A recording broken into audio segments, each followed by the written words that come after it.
And thank you for staying with us. Repair the World NYC is a Jewish not for profit based in New York City, and they're deeply committed to helping improve communities by connecting community members to volunteer opportunities that actually meet local needs. The organization has initiated an online volunteering response to the coronavirus. And here now to share a little bit more about the work that goes on is the executive director of Repair the World NYC, Rachel Figurasmith. And thank you so much for being with us. Thank you for having me. Good morning. Good morning. And so, for people who may not be so familiar, why don't you give us a little bit more in depth as to Repair the World NYC? Great. Repair the World NYC is based in Crown Heights, Brooklyn, and in Central Harlem. We work directly with local service partners, places like food pantries, soup kitchens, after school programs, legal aid offices, etc., and with Jewish organizations to integrate volunteering and boost the volunteering efforts of our service partners by finding people who are able and interested to volunteer, particularly in this moment of COVID and of protests around our city and country. We are responding differently every day and finding that the energy around volunteering is greater than it's ever been before. We in March we went from seeing around 50 volunteers a week to almost 500 a week, and those numbers have kept pretty steady over the last few months. Mhm. And when we talk about serving the community, obviously during the time post COVID-19, the pandemic, talk to us about that volunteerism and serving the community because you're finding more and more people are wanting to do it, even though our request is really somewhat to stay indoors. Yeah. So we're it's a challenge because even though the invitation and request is to stay indoors, there's also this increasing need in our food pantry communities. Our One of our biggest partners is the Campaign Against Hunger in Crown Heights, and we also work closely with the Food Bank of New York City, particularly their Harlem location. And they are both seeing an increase in clientele of around 1,000%, which obviously means that they need more volunteers than ever. Repair the World NYC has invested massively in PPE purchases and personal protective equipment purchases.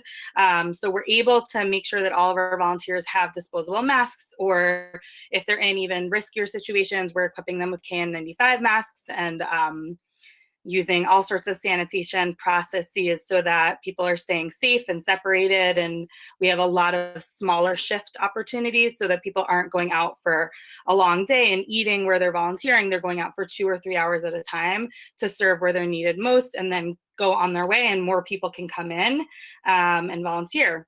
And we are excited and grateful to be able to serve the community in their greatest time of need right now. Yeah. So talk to us about virtual volunteer opportunities because now we're hearing the word virtual volunteer. You need some. And what can virtual volunteers be able to do for you? Yeah. So virtual volunteering involves things like writing letters. Particularly, we're finding that seniors and homebound folks are more isolated than ever. So we're doing a lot of work around communication with seniors and also with people with mental illnesses in the shelter system.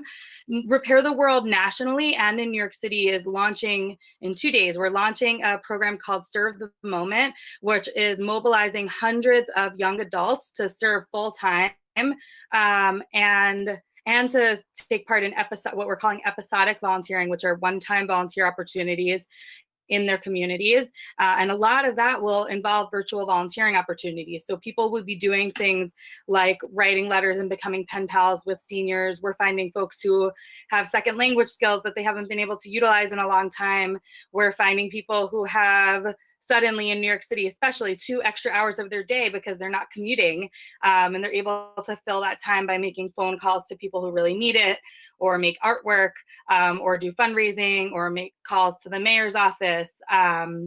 Where we're finding ways to fill in those gaps in that way. We're also doing some work around census and getting people to fill out the census and enroll folks in SNAP benefits and connect people to babysitting opportunities while they're going back to work. So there's a lot that can be done from your home, and especially if you are a person that needs to be staying home right now, which so many of us are. I say with my two children directly under me. So many of us need to be staying home right now. There's still ways to be serving our communities. And I invite you to check us out and join us if you can. And with the work that you're doing, what are you finding to be like the biggest need during a time such as this?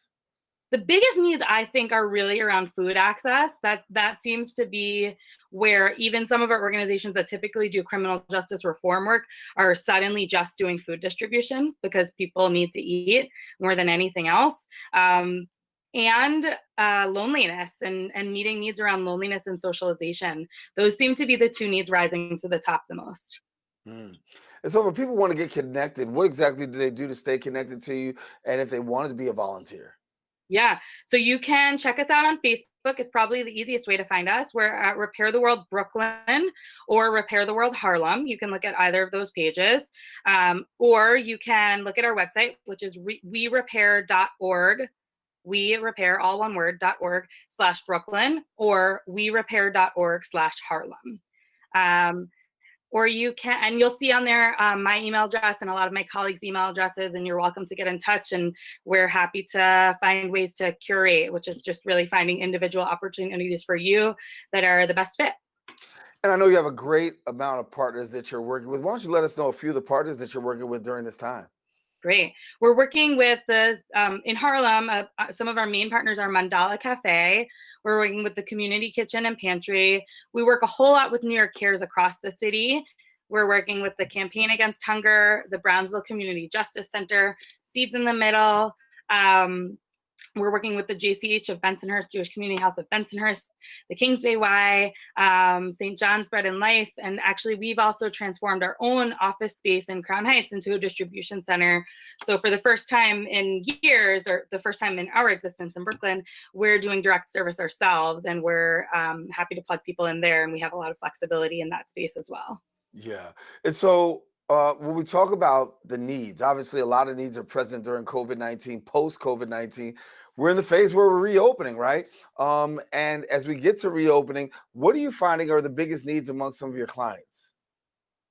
There's such a wide range. It seems to me that the need around food is not going to go away for a long time.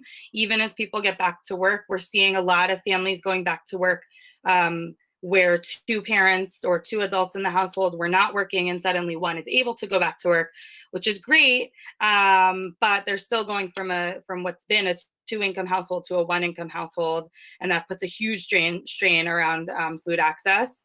I expect that especially as we get closer to the start of the school year, whether school's open or not, we're going to see a really dramatic increase in education needs because so many kids have experienced a real gap in learning. And typically we would be meeting those needs by showing up in schools and doing reading support hands-on in the classroom or after school hours. This is certainly not policy yet, but I don't expect that to be how we're able to interact with children in the coming year. So a lot of that will be virtual, and we're figuring out what that's going to look like. Yeah. Well, Rachel Figurasmith, thank you so much for sharing with us, and certainly the great work that you guys are doing in and around New York City. Thank you for being with us. Thank you. Thank you for all you're doing. We're happy to be in partnership. Hey, we're happy to partner with you as well. All righty, Rachel Figurasmith.